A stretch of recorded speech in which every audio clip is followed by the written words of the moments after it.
समंदर में डूबने से कम से कम 7 घंटे तक हरकत करने के बजाय एक ही जगह पर खड़ी रही। अस्सलाम वालेकुम, मैं हूं हिरा हसन और आप देख रहे हैं मेरा यूट्यूब चैनल जी। यूनान कश्ती हादसे में जी अब जो एनी शाहिदीन है वो कुछ नए इंकशाफात करते हुए दिखाई दे रहे हैं। वो यही कहते हैं कि कश्ती जो है वो डूबी नहीं है गई है बल्कि डुबोई गई है। दूसरी तरफ जो तहकीकात सामने आ रही हैं उनमें भी कुछ अहम इंकशाफात जो है वो सामने आए हैं। वो क्या है उनका इजहार मैं आपके साथ करूंगी जी। समंदर में डूबने से कबल बताया जाता है कि पनाह गुज़ीरों की कश्ती जो है वो 7 घंटों तक एक ही जगह पर ठहरी रही। और यूनान में तारकीन वतन की कश्ती डूबने के वाक़े के बारे में चंद अहम शवाहिद जो है वो हासिल किए गए हैं। और वो क्या है जी कि यूनानी कोस्ट गार्ड साहिल पर तैनात जो मुहाफ़िज़ होते हैं उनकी जानिब से दिए गए बयानात पर शकूक शुबहात जो है वो जन्म दे रहे हैं। और यही कहा जा रहा है कि इन कोस्ट गार्ड्स की वजह से ये कश्ती जो है वो डूबी है। अच्छा जी, ये कहा जा रहा है कि जी इस इलाके में मौजूद दीगर बहरी जहाज़ों की नकलो हरकत के तज्जिए से मालूम हुआ है कि गुंजाइश से ज्यादा मुसाफिरों से भरी कश्ती समंदर में डूबने से कम से कम 7 घंटे तक हरकत करने के बजाय एक ही जगह पर खड़ी रही।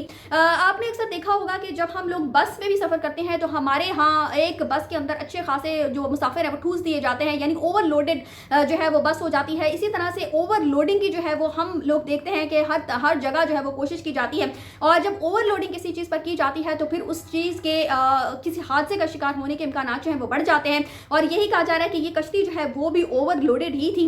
और इसके अलावा जी मैरीटाइम एनालिटिक्स के प्लेटफॉर्म मैरीन ट्रैफिक की तरफ से ट्रैकिंग डेटा की एक कंप्यूटर एनिमेशन हासिल की है जिसके आदाद शुमार कश्ती डूबने से कबल समंदर के उस मखसूस इलाके की सरगर्मियों की मुकम्मल निशानदही करते हैं जहां तारिकीन वतन की कश्ती जो है वो डूबी थी। और इस डेटा ने यूनान के सरकारी दावों को मशकूक कर दिया है जिनमें कहा गया है कि कश्ती को नेविगेशन में कोई मसला दरपेश नहीं था और ये कि उन्होंने मदद कबूल करने से इनकार कर दिया था। यह भी कहा जा रहा है कि जब यूनानी हुकूमत की जानिब से कश्ती को इमदाद फराहम करने की कोशिश की गई थी जो कश्ती चलाने वाले जो हजरात हैं उन्होंने जो मदद लेने से इनकार कर दिया था। बहरहाल तारिकीन वतन को ले जाने वाले माहीगीरी की इस कश्ती में कोई ट्रैकर मौजूद नहीं था, इसलिए वो नक्शे पर नहीं दिखाई दी गई। इन शवाहिद के बरक्स कोस्ट गार्ड अब भी अपने दावे पर कायम है कि इस दौरानिए में कश्ती इटली के रास्ते पर गामजन रही थी और उसे किसी मदद की ज़रूरत थी ही नहीं। अच्छा जी, इन शवाहिद से मुतालिक यूनानी हुक्काम ने अभी तक अपना कोई रद्द-ए-अमल जो है वो उसका इजहार नहीं किया है। याद रहे कि यूनानी हुक्काम का दावा है कि कश्ती में सवार अफराद ने कहा था कि उनको मदद की जरूरत नहीं और कश्ती डूबने से पहले तक बज़ाहिर कोई ऐसा खतरा जो है वो भी नजर नहीं आ रहा था जिसकी बुनियाद पर उनकी मदद की जाती। वाज़ेह है कि बुध के रोज तारिकीन वतन कश्ती डूबने के इस वाक़े में सैकड़ों अफराद की हलाकतों का खदशा जो है वो जाहिर किया। इसके अलावा जी कोस्ट गार्ड ने मुज़ाकरात के लिए कश्ती से रस्सी बांधने की जो कोशिश की, ये भी कहा जा रहा है कि उसकी वजह से कश्ती जो है वो डूब गई। ख्याल है कि यूनान की कोस्ट गार्ड फोर्स पर कश्ती उलटने से मदद फराहम ना करने और उसके डूबने में मुलविस होने के हवाले से इल्जाम आयद किए जा रहे हैं और इस वाक़े के तनाज़ुर में यही मौजू बहस है। इसके अलावा जी यूनान की वज़ारत माइग्रेशन की जानिब से जारी एलामिये में कहा गया था कि कोस्ट गार्ड्स की कश्ती जो है वो हादसे का शिकार होने वाली कश्ती से एक मुनासिब फासले पर मौजूद थी।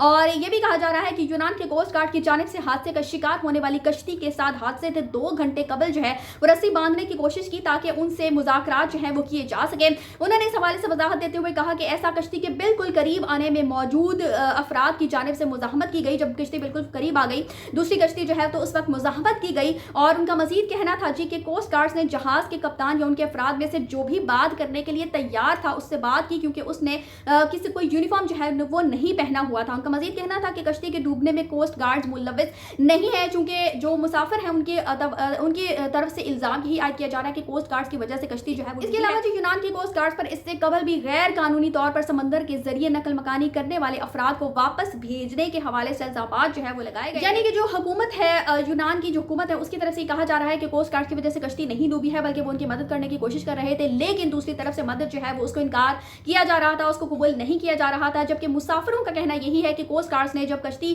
जो है वो रस्सी बांधी है तो उस रस्सी के बांधने की वजह से जो है वो जब उन्होंने खींचा है तो उस वक्त कश्ती जो है वो उलट गई। और मुसाफिरों का यह भी कहना है कि उसके बाद उनकी मदद जो है वो नहीं की गई, उनको वहां पर छोड़ दिया गया और कोस्ट गार्ड जो है वो वापस चले गए और बहुत सारे लोग जो है उनकी जान बचाई जा सकती थी। लेकिन हकीकत यह है कि मुसाफिरों का यही कहना है कि उनकी कश्ती को जो है वो बोया गया है, चूंकि वो उसका इंजन भी फेल हो चुका था, लेकिन फिर भी कश्ती जो है वो रवां थी, जारी थी, और यानी कि डूबने का कोई ऐसा वाकया जो है वो पेश नहीं आया, जबकि कश्ती जो है वो पहले से ख़राब भी थी, उसका इंजन जो है वो भी ख़राब हो चुका था। लेकिन फिर दूसरी तरफ से भी ये भी कहा जा रहा है कि कश्ती जो है वो ओवरलोडेड थी और रडार पर वो शो भी नहीं। इस तरह के वाकया जो है वो अगर देखा जाए तो दोनों हुकूमतों की ऐसा महसूस होता है कि लापरवाही की वजह से ये वाकया जो है वो पेश आते हैं, चूंकि ऐसा हो ही नहीं सकता कि 400 लोग जो है एक मुल्क से दूसरे मुल्क जा रहे हों और किसी को कोई कानून और दूसरी तरफ यूनान की जो हुकूमत है, जिस तरह से कोस्ट गार्ड्स के मामला जो है वो अब सामने निकल कर सामने आ रहे हैं, वो भी एक तशवीशनाक और अलार्मिंग किस्म की सिचुएशन है। बहरहाल अब देखते हैं कि मजीद क्या इत्तलात जो है वो इस हवाले से मौसूल होती है। जो भी इत्तला मुझ तक पहुंची मैं आपके साथ जरूर शेयर करूंगी, लेकिन इंतहाई तकलीफ दे और दिल को तड़पा देने वाला ये वाकया जो है वो हमारे सामने आता है। बहरहाल हम दुआ गो हैं उन तमाम खानदानों के लिए जो कि जिनके प्यारे जो हैं वो इस हादसे का शिकार हुए हैं, उनको अल्लाह ताला सब्र जमील अता करे। और जो पाकिस्तानी जो भाई हैं जिनकी लाशें जो है वो अभी तक नहीं मिल सकी हैं, हम दुआ गो हैं कि खैर से उनकी लाशें जो है वो मिल जाएं और अपने वसा तक उनकी लाशें जो है वो पहुंचाई जा सके। आमीन सुम आमीन। इसी के साथ मुझे दीजिए इजाजत। कमेंट्स में अपनी राय का इज़हार जरूर कीजिएगा। चैनल को सब्सक्राइब करना मत भूलिएगा। अगली अपडेट्स तक के लिए अल्लाह हाफिज़।